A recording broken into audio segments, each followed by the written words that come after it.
Bom dia, bom dia, sejam muito bem-vindos para mais uma manhã de estudo, de oração. Bom dia,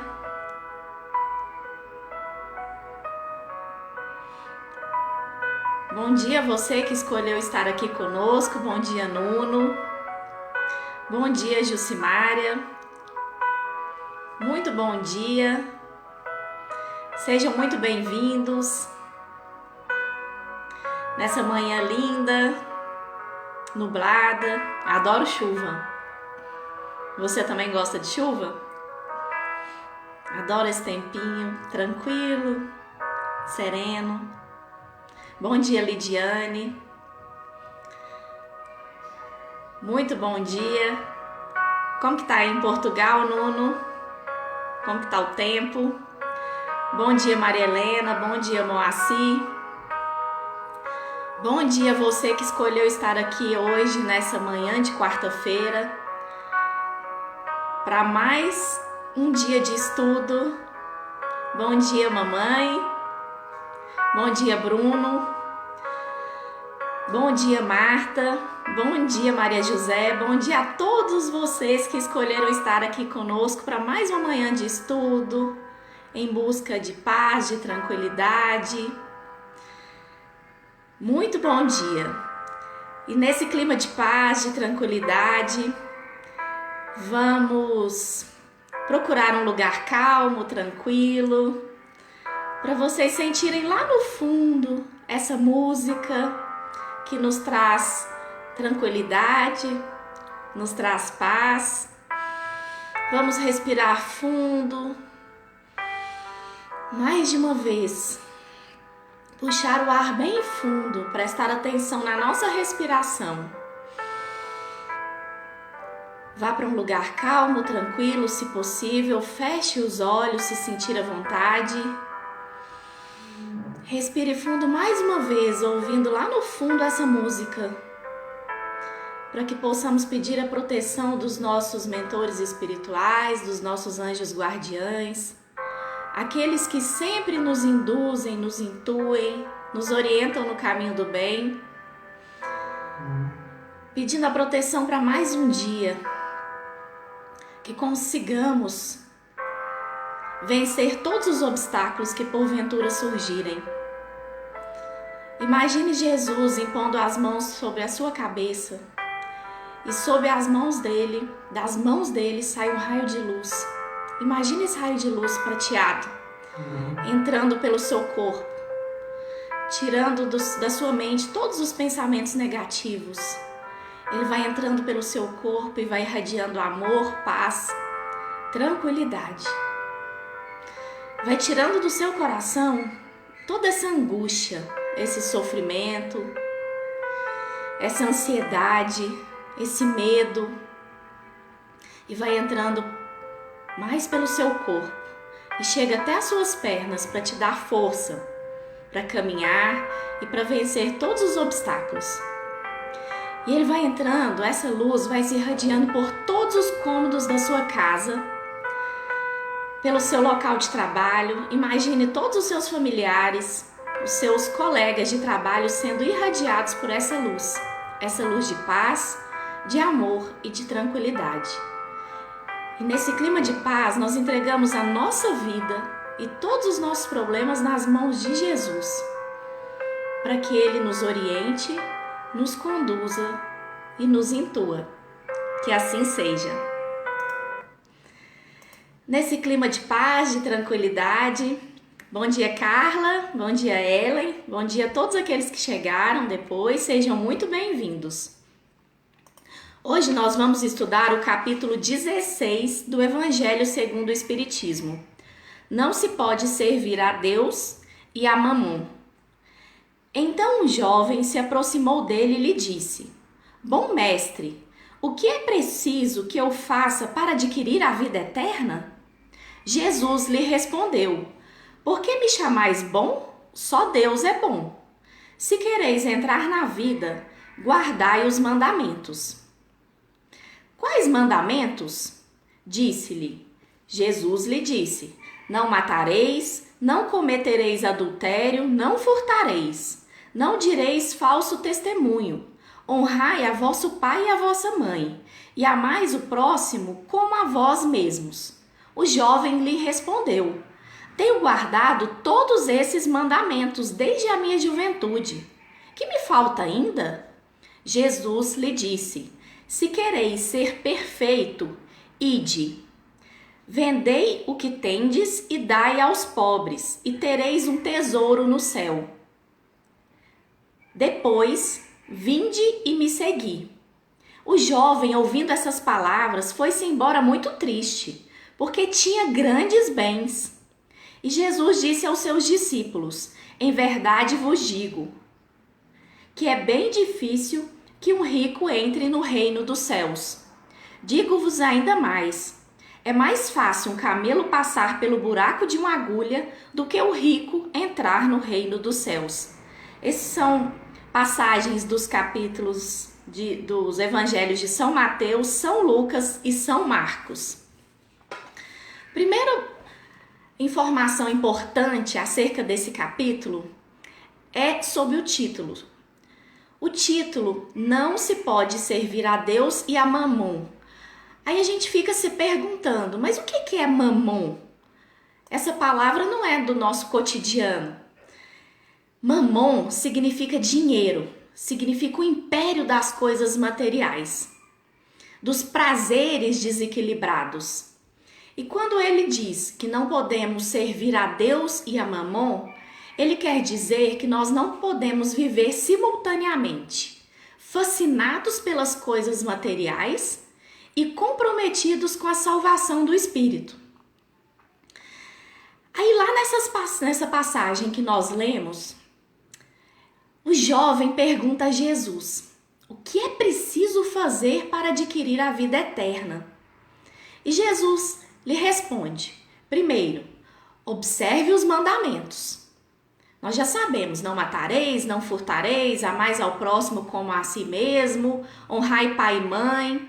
Todos esses mandamentos que nós já sabemos que devemos seguir. E o jovem fala, mas eu já sigo esses mandamentos desde a juventude.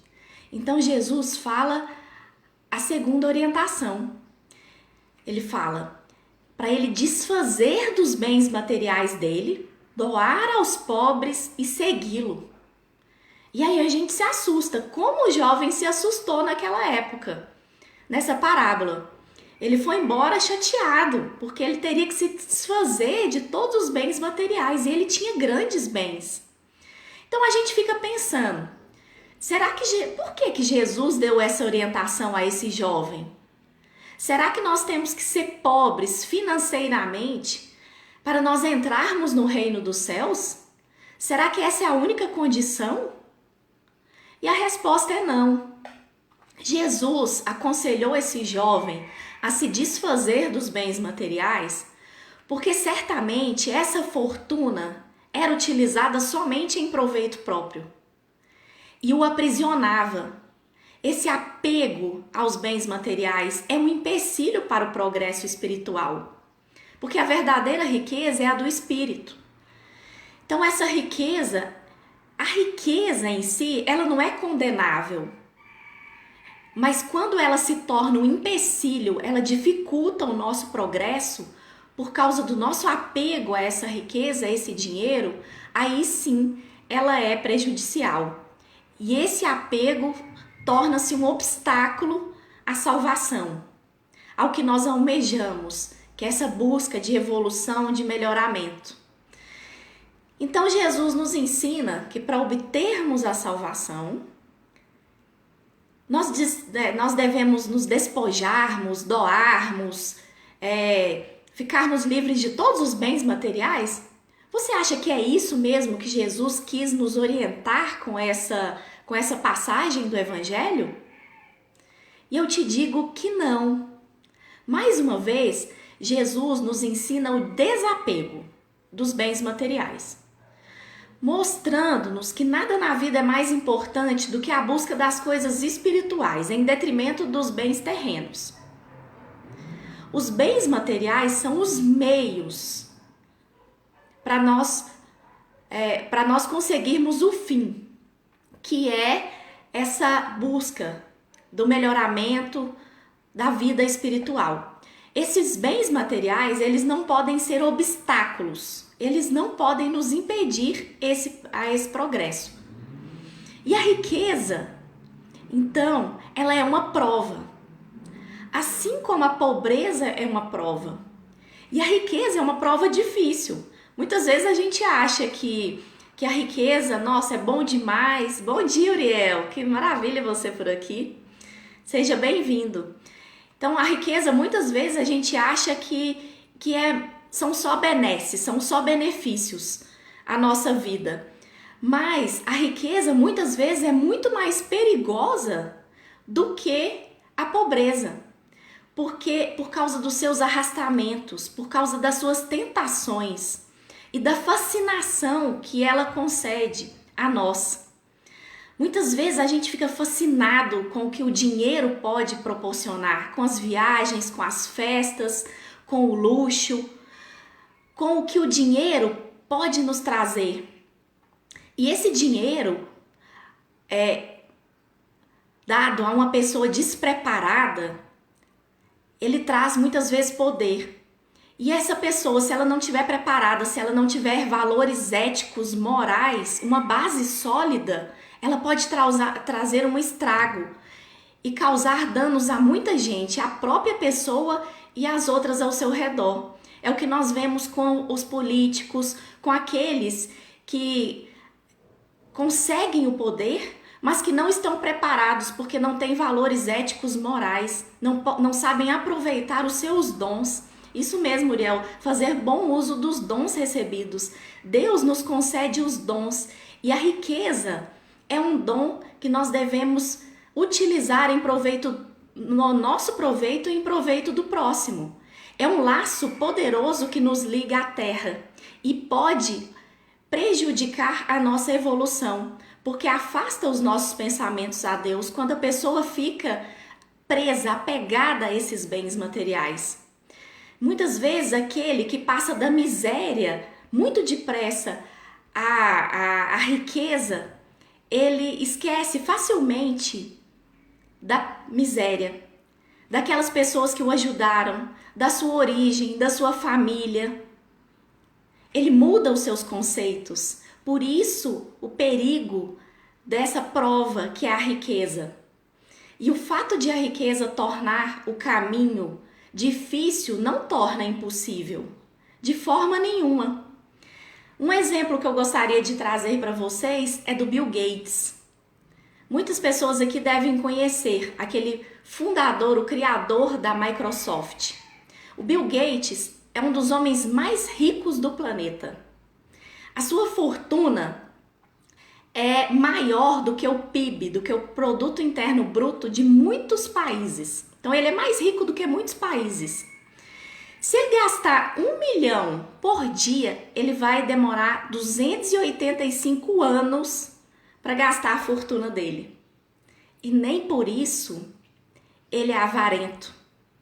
Muitas vezes às vezes a gente acha que a avareza é só para aquele que tem pouco, não. A avareza é aquela pessoa que se prende ao dinheiro, sofre com aquilo. E ele mostrou para nós, com a sua conduta, que ele não é avarento, que ele já doou 30% da sua fortuna e ele é próspero. Cada vez mais ele aumenta a sua fortuna e ele usa a sua fortuna em benefício do próximo. Ele investe em pesquisas como a doença do Alzheimer. Ele usa o dinheiro também para buscar soluções para a melhoria da qualidade de vida de pessoas que vivem em extrema pobreza. Ele criou uma instituição que é destinada a incentivar outros milionários a doarem as suas fortunas. Então, quanto mais ele doa, mais a fortuna dele aumenta. Ele multiplica o dom dele em benefício do próximo. Ele utiliza essa riqueza em benefício do próximo, para gerar o progresso, essa lei importante divina, o progresso da humanidade. Então a riqueza ela pode ser tanto um motivo de atraso, quando a pessoa utiliza aquele dinheiro só em proveito próprio, mas ela pode ser também um progresso espiritual, quando ela é colocada, essa riqueza, o dinheiro, em benefício do próximo. Então a riqueza, ela pode ser um elemento de progresso. Ela é uma lei divina. O progresso é uma lei divina. É uma lei de Deus. E a riqueza foi concedida a Deus para que nós possamos fazer bom uso dela. O dinheiro possibilita a pesquisa de medicamentos, tratamentos, a evolução tecnológica, tudo isso que nos traz mais conforto, mais facilidades. Ajuda o homem a se desenvolver, porque senão nós estaríamos lá na barbárie. Se a gente não tivesse pessoas que fizessem bom uso do dinheiro em proveito da humanidade, nós estaríamos lá na selvageria, nós não teríamos evoluído, porque a lei do progresso ela tem que ser constante. E o dinheiro, esse é o bom uso do dinheiro, possibilita através da ciência, descobertas, agropecuária, aumentar a produção para matar a fome de mais pessoas, para expandir expandir a produção. Então tudo isso é em benefício nosso. O dinheiro não é um mal em si mesmo. O homem é que faz mau uso do dinheiro. O problema não é tirar o dinheiro. O problema é o homem que através do seu livre-arbítrio não utiliza o dom que Deus te deu. O benefício da riqueza para usar em benefício do próximo, em prol do próximo. Então, o problema não é a riqueza em si. É o homem que não sabe fazer bom uso do dinheiro em favor do próximo. Mas é fácil? Você acha que é fácil se desprender de bens materiais? Porque a gente fica muito apegado só ao momento presente. Nossa, que prazer! Ibaraki lá do Japão, seja bem-vindo. Então, não é fácil se desprender dos bens materiais, mas nós devemos colocar as virtudes acima dos bens materiais. As virtudes da humildade, não se achar melhor do que o outro pelo dinheiro que tem, pela posição que ocupa, pelo título que possui. A virtude do amor ao próximo, utilizar quem foi beneficiado com essa riqueza, utilizá-la em benefício do próximo, através de campanhas de progresso, de melhorias para a humanidade, para as outras pessoas, não só em benefício próximo. A virtude da tolerância, da fraternidade. Então, tudo isso Deus nos concede para que possamos usar em benefício do próximo, não só em nosso benefício, sendo egoístas, avarentos. E você deve estar se perguntando, por que há tanta desigualdade no mundo? Por que uns tão ricos, outros tão pobres? Por que os homens não são igualmente ricos? Que a gente fica se perguntando. Por isso, criou-se sistemas de governo socialista, em que a divisão seria igualitária. Então, é o homem tentando distribuir igualmente a riqueza. Mas é importante nós observarmos que nada no mundo é por acaso. Então, se nós pensarmos somente nessa vida, a gente não vai entender essa desigualdade.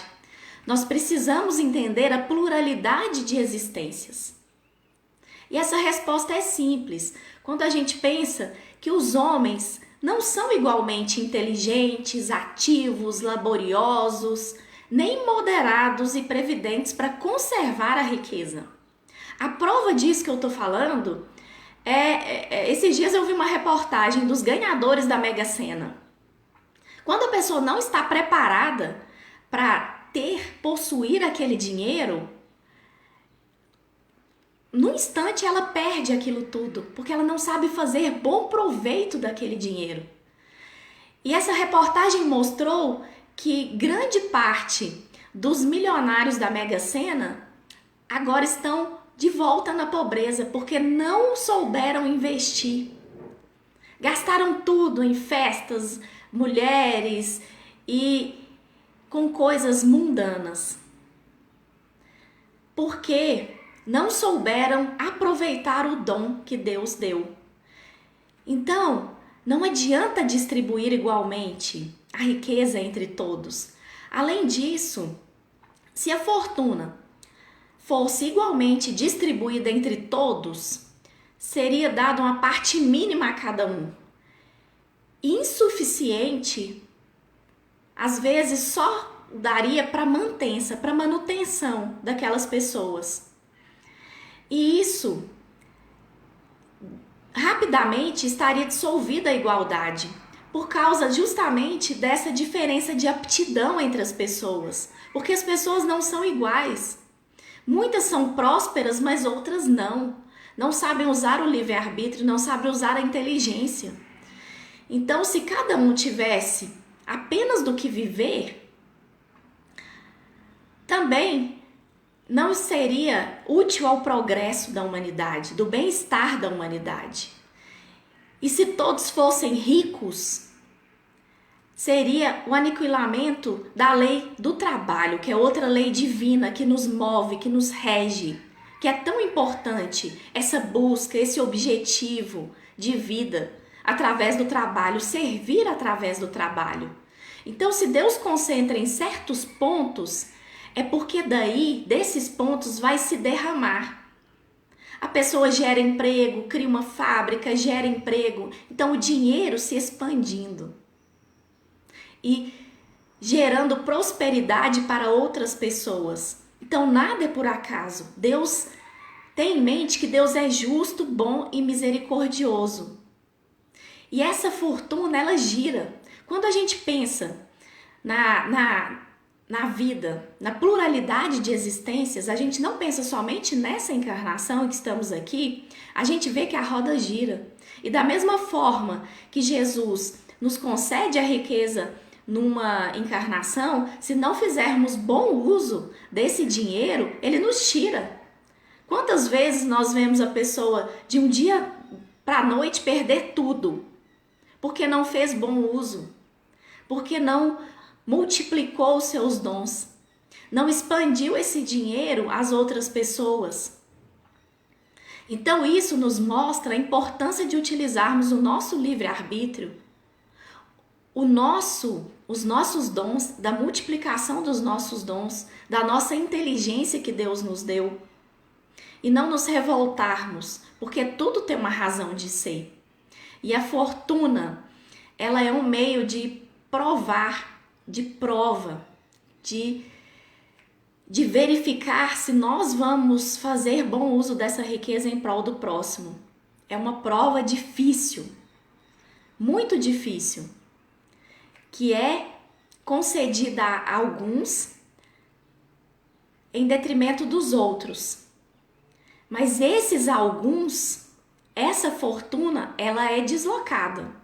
Se essa pessoa não fizer bom uso desse dinheiro em prol do progresso da humanidade. Então nós percebemos através desse estudo que o dinheiro não é um mal. Que o dinheiro, ele foi concedido a nós por Deus para o progresso da humanidade. E que o homem é o problema. A má utilização do livre-arbítrio, da inteligência, esse é o problema. Nós devemos aprender a verificar o que é realmente importante aqui na Terra. Essa passagem do Evangelho nos mostrou, então, que nós não devemos apegarmos aos bens materiais em detrimento dos valores morais, e sim darmos a devida importância aos valores morais, que é o que realmente a gente leva dessa vida. Porque o que você acha que realmente é seu aqui na Terra? Nada daquilo que é para o corpo e tudo aquilo que é da alma. Então o que é nosso? Nossa inteligência, os conhecimentos, as nossas qualidades morais, as nossas virtudes, os nossos dons. Mas cabe a nós fazermos bom uso desses dons, através do nosso livre-arbítrio. Então não quer dizer que o dinheiro é um mal em si. Nós devemos ter objetivo, mas o dinheiro não deve nos dominar. Nós é que temos que dominar o dinheiro, fazendo bom uso dele. Só depende de nós sermos ricos do que vamos levar na nossa partida. Então eu te convido a refletir. Você tem procurado adquirir virtudes, qualidades morais?